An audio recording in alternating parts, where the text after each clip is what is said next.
I'm Stephen Monteith, and I'm here to recommend The Muppets. Now, The Muppets are a franchise that have always been part of my life. Just like Batman or Superman, Star Wars, Star Trek, I've always been a fan of The Muppets. I grew up with them. And they've always been around in one form or another since about 1955, I think. Going back to a show called Sam and Friends. It was Kermit's very first appearance on TV. But, and even now, there's a new show called Muppets Now. It's on Disney+. I've only seen one episode of it so far. I don't think I've seen enough to give you a recommendation on it or not. But there are a bunch of movies that the Muppets have had over the years, and I'm going to tell you whether or not I recommend those instead. We'll start with the first one, simply called The Muppet Movie. Now, this came out in 1979, so it's 41 years ago. It's still a classic after all these years. In the words of Kermit, it's sort of approximately how the Muppets got started. It's sort of their origin story. They'd had the Muppet Show for a few years at that point, and this movie is the story of how they all come together. It starts with Kermit in the swamp, playing his banjo and singing "The Rainbow Connection," one of my favorite songs, and probably the best song that the Muppets have ever written. And then he gets the idea to go across the country to Hollywood to become rich and famous. And along the way, he meets Fozzie and Miss Piggy and Gonzo and the rest, and it's just such a great movie. There are so many great songs in it. There are a lot of guest stars like Steve Martin and James Coburn, and they have a lot of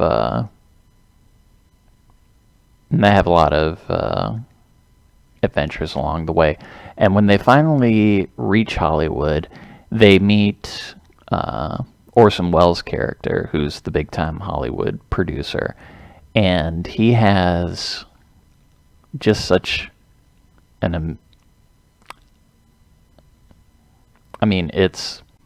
it's hard to describe just how much he's able to put into about 60 seconds worth of screen time. He only has one line in the whole movie, and it's still one of my favorite performances of his.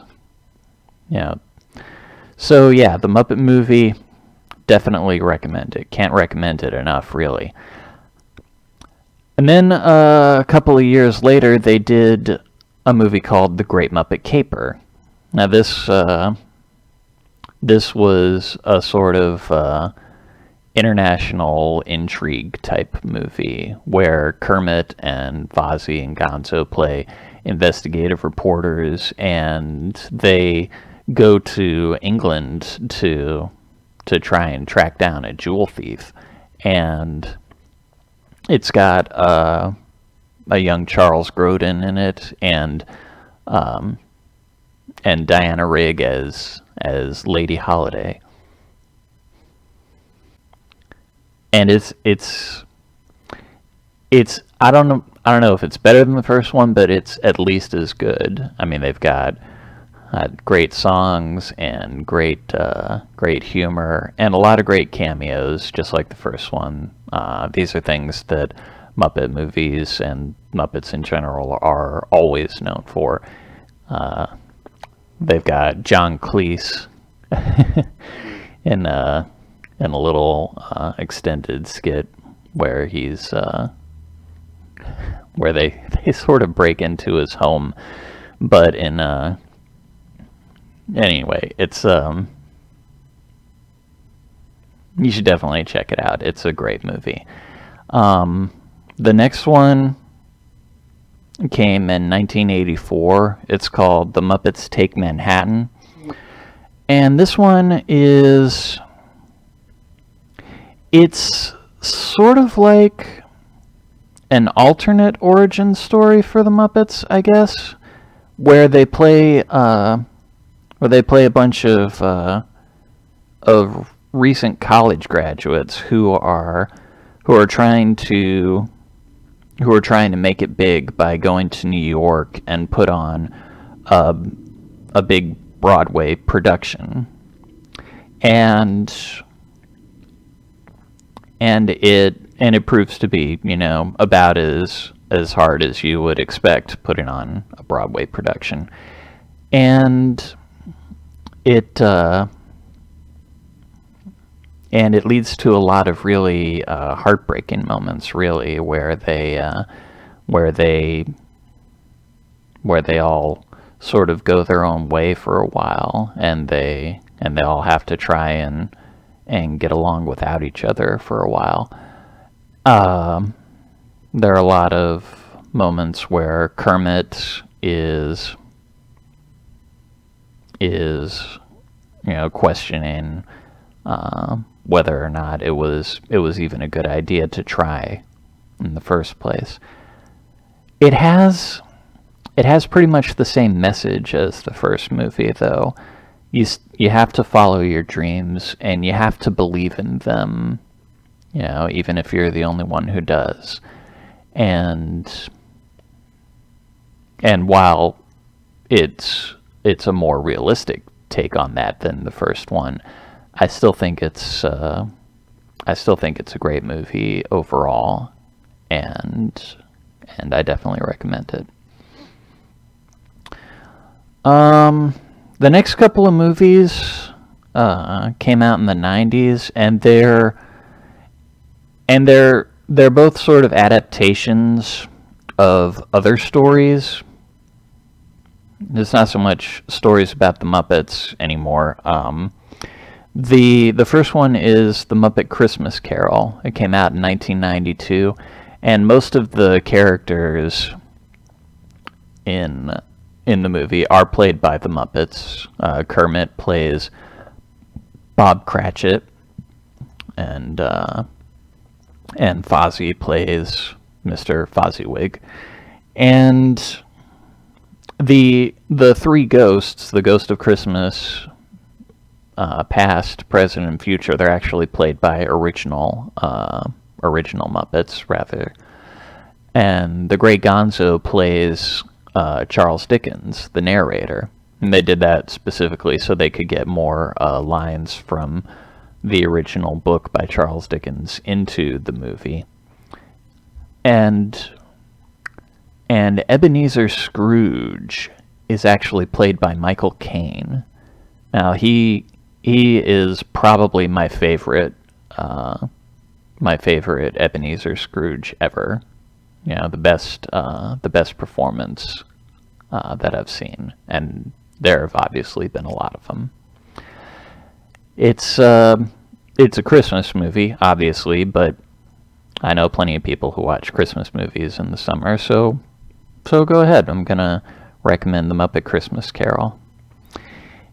And the next one is Muppet Treasure Island. Now, this one is obviously about Robert Louis Stevenson's classic pirate novel about boy Jim Hawkins, who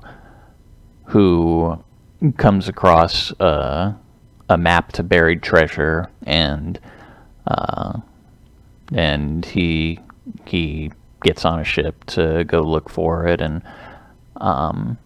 Long John Silver is the one-legged pirate who he meets, and this movie is a lot of fun because they get Tim Curry to play Long John Silver, and Tim Curry is just a fabulous actor. I mean, he's delightfully over the top as Long John Silver, and he's just right at home with the Muppets. I mean, really, it's amazing that it took them this long to get him to do something with them, to get them all to do something together.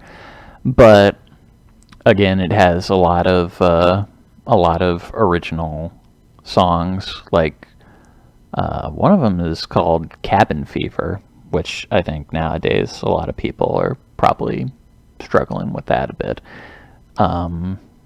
So yeah, it's a fun movie. It's a fun adventure movie, and I recommend that as well.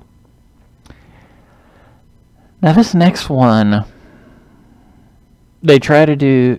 It's called Muppets from Space.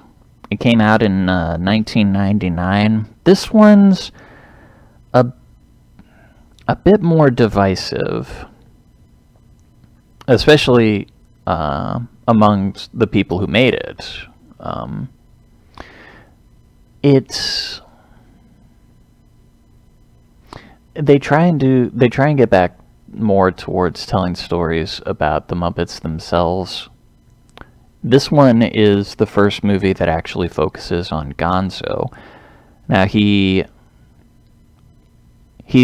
one of my favorite Muppets. You know, he's blue. He's got the big hooked nose, or whatever it is. He's a whatever. You know, it's been the commonly accepted explanation for what he is. Kermit's a frog, Fozzie's a bear, Miss Piggy is a pig, and Gonzo is whatever. But this movie gives us the theory that he's actually an alien. You know, he's having it starts off with him having a nightmare about, you know, how he's the only one of his kind, and how, you know, he's doomed because of it.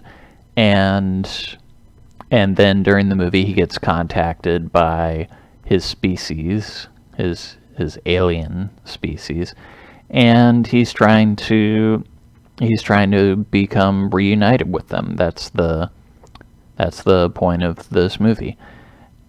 Now, it has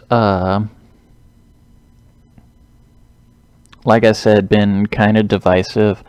You know, a lot of original Muppet characters were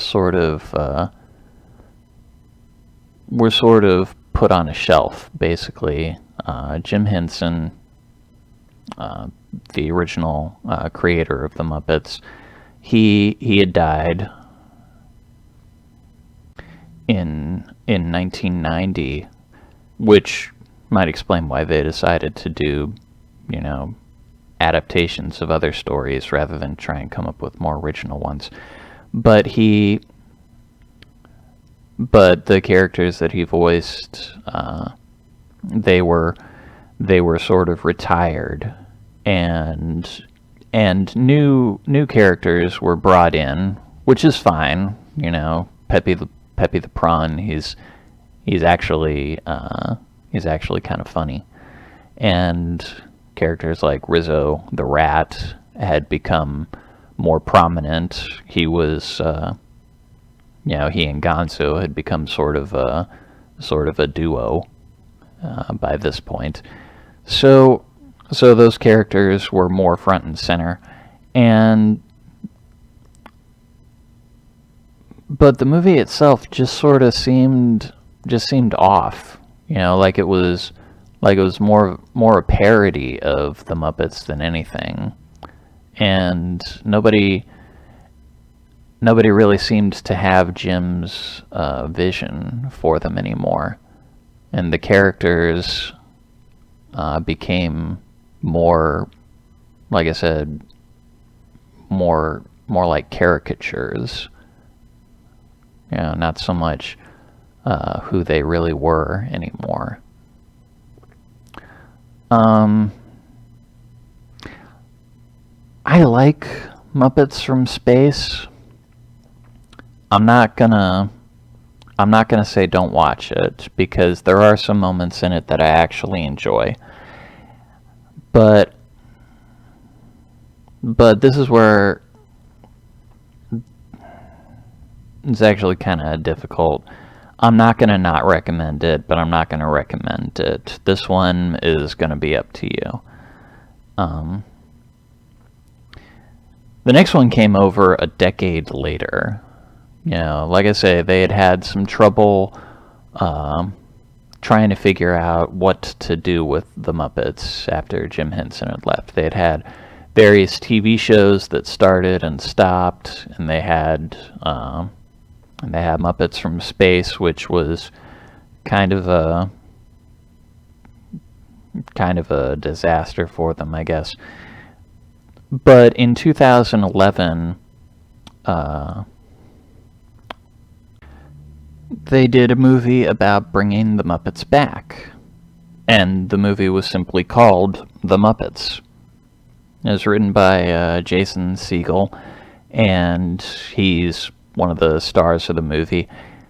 In fact, he kind of is the star of it. I mean, the movie is supposedly about the Muppets coming out of retirement and getting their old studio back and going back to things as they were.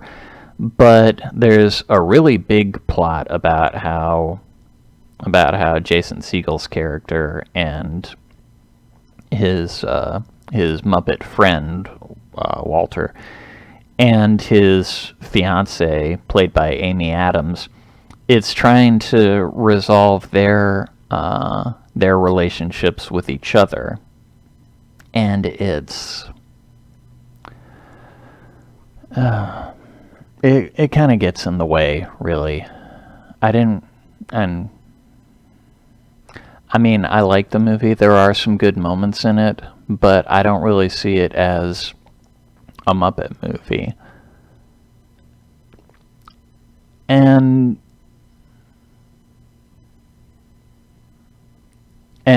it's going to be another one like Muppets from Space that I don't really recommend, but I don't really not recommend, because, like I say, there are some good moments in it. And one of the songs that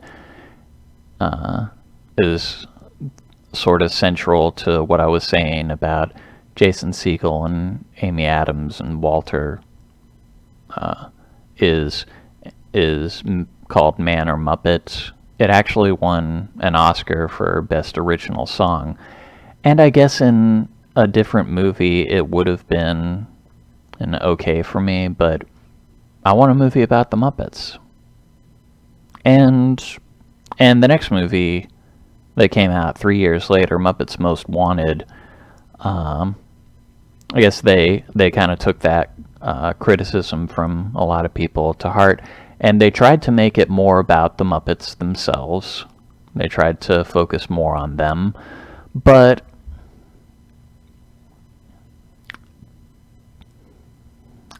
this time, again, it seemed like people had just lost sight of who the Muppets really were. I mean, the characters were, again, you know, like just sort of parodies of themselves. They were their own stereotypes, and it just didn't work for me, and it didn't work for a lot of people. This is the one movie in all of these that I'm definitely going to not recommend. Yeah, I recommend the first 5. I'm just going to flat out recommend those, and then Muppets from Space and The Muppets 2011. I'm going to leave it on, up to you. And then Muppets Most Wanted, I just do not recommend. You can see most of these movies on Disney Plus, because Disney has the franchise now. They don't have full rights to The Muppets Take Manhattan or Muppets from Space, though. But you can still watch those on Amazon Prime. If you have a Prime account, then IMDb TV is included with that, I believe, and you can watch both of those movies free with ads playing during them. So you can watch those there, and like I say, you can watch the others on Disney Plus. And I will get back to you in the future about the show Muppets Now, about whether or not I recommend that one. I wish I could tell you where to find the original Muppet show, because I would definitely recommend that, but it's not available on any streaming services as far as I can find. Just have to order it on home video. So, yep, that's all I've got for today. Be sure to check out my podcast, Stephen Talks. Tuesdays are for current events, world events, politics, things like that. Thursdays are for entertainment-related topics. It's available on all podcast platforms, or you can find it on my website. There will be a link in the description. You can also find a link there for my original fiction, which is available on all ebook platforms. Be sure to rate and review anything that you read and or listen to and watch. I do have other videos that you can watch here as well. Thank you for watching this video, and I will talk to you more later.